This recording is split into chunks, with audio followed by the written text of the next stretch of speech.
Hey everyone, and welcome back to the channel.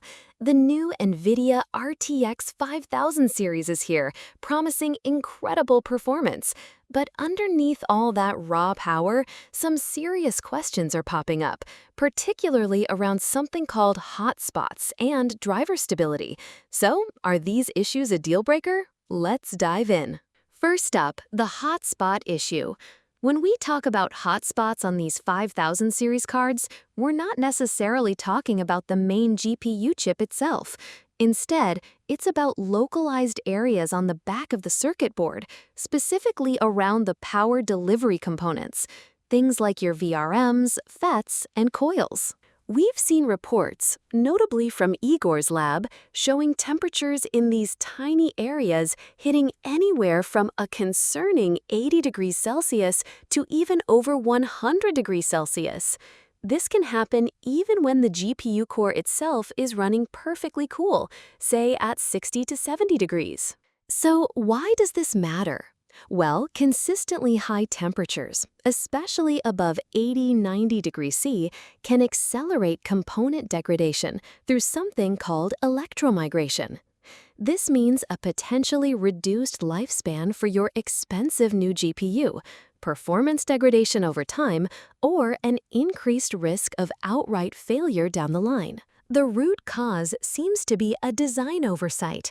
The coolers aren't always making optimal contact or dissipating heat effectively from these specific points, particularly on the back of the card. But the good news is, sometimes simple fixes like better thermal pad placement can dramatically drop these hotspot temps. Now, let's look at a specific card, the MSI Gaming Trio 5070 Ti. This is a popular choice, and generally, MSI's Gaming Trio coolers are excellent. For the main GPU core and VRAM, the Gaming Trio 5070 Ti is fantastic. Reviews show it consistently stays in the low to mid 60s Celsius under heavy gaming loads. That's super cool. But what about our hotspots? Even on the Gaming Trio, some reports indicate that those PCB hotspots can still reach into the 80s Celsius. MSI does include thermal pads on the backplate aiming to cool these areas, but the placement might not always be perfectly optimized. So while it's much better than some others, the hotspot challenge isn't entirely gone. Still, for most users, it's a very solid choice. Next up, the Palit RTX 5080. Palit cards often represent great value, being a bit more affordable than the absolute top-tier models from ASUS or MSI. And when it comes to cooling the core GPU and VRAM, Palit's GameRock and Gaming Pro models really deliver. We're talking low to mid-60s Celsius, just like the best of them. So for the core, it's definitely cold enough. However, that hotspot concern resurfaces. Igor's lab, for example, found temperatures around 80.5 degrees Celsius on the power delivery section of a Palit Gaming Pro OC 5080. Again, a simple thermal pad adjustment brought that down significantly. So, if you're looking for value, Palit is strong. But be aware that you might want to consider a minor DIY tweak for long-term peace of mind on those specific hotspots. Now, let's talk about something that's perhaps caused even more headaches than hotspots: Nvidia's drivers for the 5000 series. Since launch, there have been widespread reports of instability. We're talking blue screens of death, often pointing to nvlddmkm errors, random freezes, black screens during gaming, or even just on the desktop, and frustrating display issues. What's been going on? Some theories point to initial instability with PCIe Gen 5.0 compatibility on certain motherboards.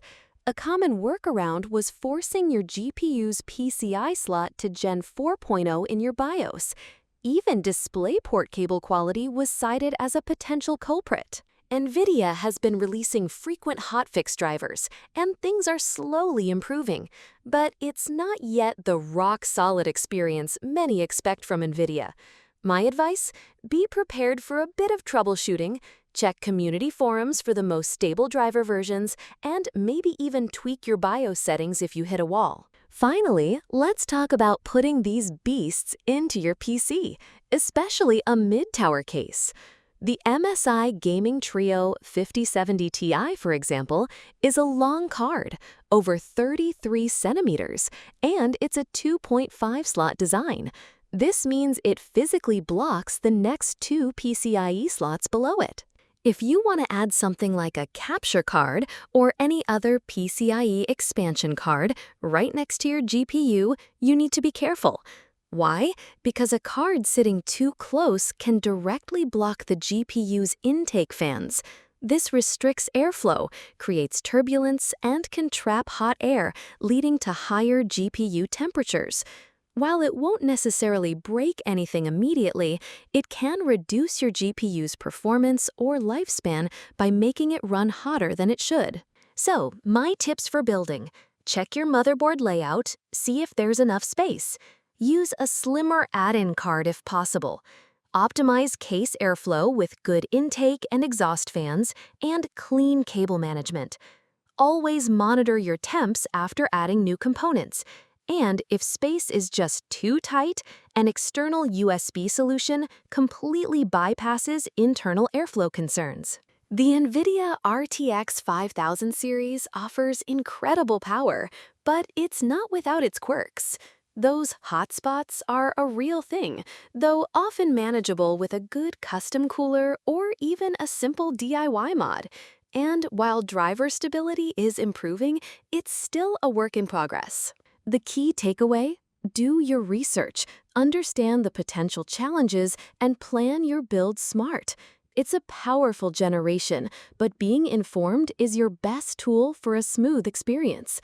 What are your thoughts on the RTX 5000 series? Have you experienced any of these issues? Let me know in the comments below. Don't forget to like this video and subscribe for more tech insights. Thanks for watching, and I'll see you in the next one.